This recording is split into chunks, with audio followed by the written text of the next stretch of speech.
Friends, સ્વાગત છે તમારું મારી ગુજરાતી રસોઈ ટિપ્સ ચેનલમાં। આજે આપણે બનાવીશું વેજીટેબલથી ભરપૂર હેલ્ધી અને ટેસ્ટી નાસ્તો। તો ચલો આપણે બનાવવાનું શરૂ કરીએ। તો નાસ્તો બનાવવા માટે સૌથી પહેલા આપણે વેજીટેબલની ચોપરની અંદર ચોપ કરી લઈશું। તો સૌથી પહેલા આપણે ચોપરની અંદર કટ કરેલું કોબીસ ઉમેરીશું, કટ કરેલા કેપ્સિકમ ઉમેરીશું, કટ કરેલું ગાજર ઉમેરીશું, કટ કરેલી ડુંગળી ઉમેરીશું, સાથે જ કટ કરેલા ટામેટા ઉમેરીશું। તો આપણે ચોપરની અંદર અહીંયા થોડા વેજીટેબલ લીધા છે અને આપણે થોડા અહીંયા રવા દીધા છે, એટલે બધા જ વેજીટેબલને આપણે અહીંયા થોડા થોડા કરી અને ચોપરની અંદર લઈ અને ચોપ કરી લઈશું। તો વેજીટેબલને આપણે અહીંયા ચોપરમાં ચોપ કરી લીધા છે, તો હવે આપણે ચેક કરી લઈશું। તમે જોઈ શકો છો આ રીતના આપણે અહીંયા વેજીટેબલને ચોપ કરવાના છે। તો હવે આપણે ચોપ કરેલા વેજીટેબલ એક બાઉલની અંદર કાઢી લઈશું અને બાકી બચેલા વેજીટેબલને આપણે ચોપ કરી લઈશું। તો બધા જ વેજીટેબલને આપણે અહીંયા ચોપ કરીને એક બાઉલની અંદર લઈ લીધા છે। તો હવે આપણે તેની અંદર નાની અડધી ચમચી જેટલો સંચર પાવડર ઉમેરીશું, સાથે જ 1 ચમચી જેટલો મેગી મસાલો ઉમેરીશું, સાથે જ 1 ચમચી જેટલી આદુની પેસ્ટ ઉમેરીશું। તમે આદુ લસણ મરચાંની પેસ્ટ ઉમેરવા માંગતા હોય તો લઈ શકો છો। સાથે જ નાની અડધી ચમચી હળદર પાવડર ઉમેરીશું। તો નાની અડધી ચમચી હળદર પાવડર ઉમેર્યા પછી આપણે અહીંયા સ્વાદ પ્રમાણે મીઠું ઉમેરીશું, સાથે જ નાની અડધી ચમચી કાચું જીરું ઉમેરીશું, નાની અડધી ચમચી ધાણા જીરું પાવડર ઉમેરીશું, નાની અડધી ચમચી રેડ ચીલી ફ્લેક્સ ઉમેરીશું, સાથે જ નાની અડધી ચમચી તીખું મરચું ઉમેરીશું, 2 ચપટી ગરમ મસાલો ઉમેરીશું। બધું સરસ મિક્સ કરી લઈશું। તો બધું જ આપણે અહીંયા સરસ મિક્સ કરી લીધું છે। તો હવે આપણે તેની અંદર 1 વાટકી ઘઉંનો લોટ ઉમેરીશું, સાથે જ અડધી વાટકી બેસન ઉમેરીશું, અડધી વાટકી સોજી ઉમેરીશું। થોડું થોડું પાણી ઉમેરતા જઈ અને ખીરું બનાવી લઈશું।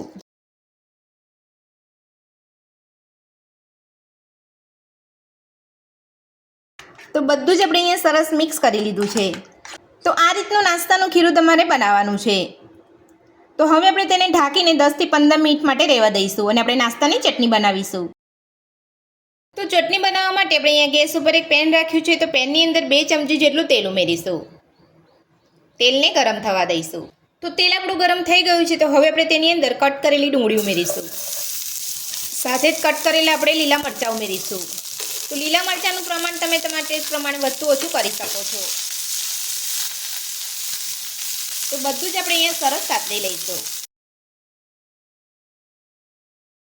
તો આ રીતે મિક્સ કરતા જઈએ અને બધું સરસ સાતળી લેવાનું છે। તો બધું અહીંયા સરસ સતળાઈ ગયું છે। તો હવે આપણે ગેસની ફ્લેમ બંધ કરી અને થોડું ઠંડુ થવા દઈશું। તો મરચાંની ડુંગળીને આપણે સાતળીને એક ડીશની અંદર ઠંડુ કરી લીધું છે। તો હવે આપણે એક મિક્સર જારની અંદર લઈ લઈશું।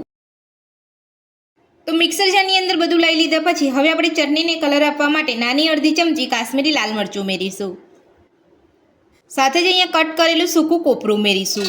જો તમારી પાસે અહીંયા લીલું કોપરું હોય તો તમે એ પણ લઈ શકો છો। સાથે જ સ્વાદ પ્રમાણે મીઠું ઉમેરીશું। મિક્સર જારનું ઢાંકણ બંધ કરી અને પાણી ઉમેર્યા વગર આપણે બધું સરસ પીસી લઈશું। તો બધું જ આપણે અહીંયા પીસી લીધું છે। તો હવે આપણે ચેક કરી લઈશું। તો આ રીતનું તમારે અહીંયા બધું પીસવાનું છે। તો આ રીતની આપણે ચટણી અહીંયા બનવી જોઈએ। તો હવે આપણે ચટણીને એક વાટકીની અંદર કાઢી લઈશું। નાસ્તાની ચટણી બનીને આપણી તૈયાર છે। તો હવે આપણે નાસ્તાના ખીરાને ચેક કરી લઈશું। તો ખીરાને ઢાંકી અહીંયા 15 મિનિટ જેટલો સમય થઈ ગયો છે। તો હવે આપણે ચેક કરી લઈશું। તો સોજી આપણો અહીંયા સરસ ફૂલી ગયું છે અને ખીરું આપણું સરસ અહીંયા સેટ થઈ ગયું છે। તો હવે આપણે ખીરાની અંદર અડધા લીંબુનો રસ ઉમેરીશું, સાથે ઝીણા સમારેલા લીલા ધાણા ઉમેરીશું। બધું સરસ મિક્સ કરી લઈશું। તો ખીરું મને અહીંયા થોડું જાડું લાગી રહ્યું છે, એટલે હું થોડું અહીંયા પાણી ઉમેરી રહી છું। પાણી ઉમેરીને બધું સરસ મિક્સ કરી લઈશું। તો જો તમને થોડું ખીરું જાડું લાગતું હોય તો આ રીતે તમારે થોડું પાણી ઉમેરી અને આ રીતે સેટ કરી લેવાનું છે। તો નાસ્તાનું ખીરું બનીને તૈયાર છે। તો હવે આપણે ખીરામાંથી નાસ્તો બનાવીશું। તો નાસ્તો બનાવવા માટે આપણે અહીંયા ગેસ ઉપર એક પેન રાખ્યું છે। તો પેનની અંદર આપણે તેલ લગાવી લઈશું। તો જો તમારી પાસે આ રીતનું પેન ના હોય ને તવો હોય તો તમે તવો પણ લઈ શકો છો। તો તેલ લગાવી લીધા પછી આપણું અહીંયા પેન ગરમ થઈ ગયું છે। તો હવે આપણે તેની અંદર નાસ્તાનું ખીરું ઉમેરીશું।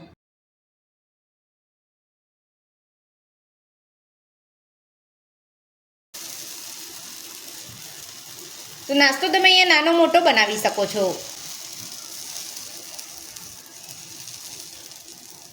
હવે આપણે નાસ્તાનો ઉપરનો કલર બદલાય ત્યાં સુધી આપણે નાસ્તાને કૂક થવા દઈશું. તો નાસ્તાને આપણે ગેસની મીડિયમ ફ્લેમ પર અહીંયા કૂક કરી લીધો છે અને તમે જોઈ શકો છો નાસ્તાનો ઉપરનો કલર પણ બદલાઈ ગયો છે. તો આ રીતનો કલર બદલાય એટલે તમારે નાસ્તાને પલટાવી લેવાનો છે. તો નાસ્તાને પલટાવતા પહેલાં આપણે નાસ્તાની ઉપર તેલ લગાવી લઈશું અને નાસ્તાને આપણે પલટાવી લઈશું.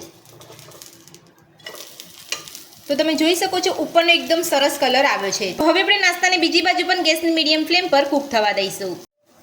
તો બીજી બાજુ આપણો નાસ્તો અહીંયા કૂક થઈ ગયો છે. તો હવે આપણે ચેક કરી લઈશું.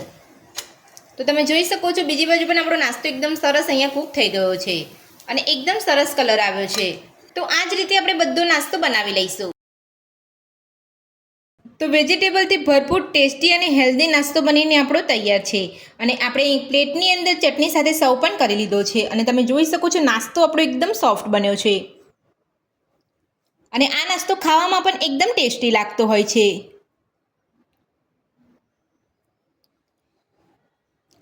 તો વેજીટેબલથી ભરપૂર આ ટેસ્ટી નાસ્તો બનાવવાનો મારી આ રીતે એકવાર ઘરે જરૂરથી ટ્રાય કરજો. આજની રેસીપી પસંદ આવે તો વિડીયોને લાઇક કરજો, ચેનલને સબસ્ક્રાઇબ કરજો, તમારા મિત્રોને જરૂરથી શેર કરજો. Thank you.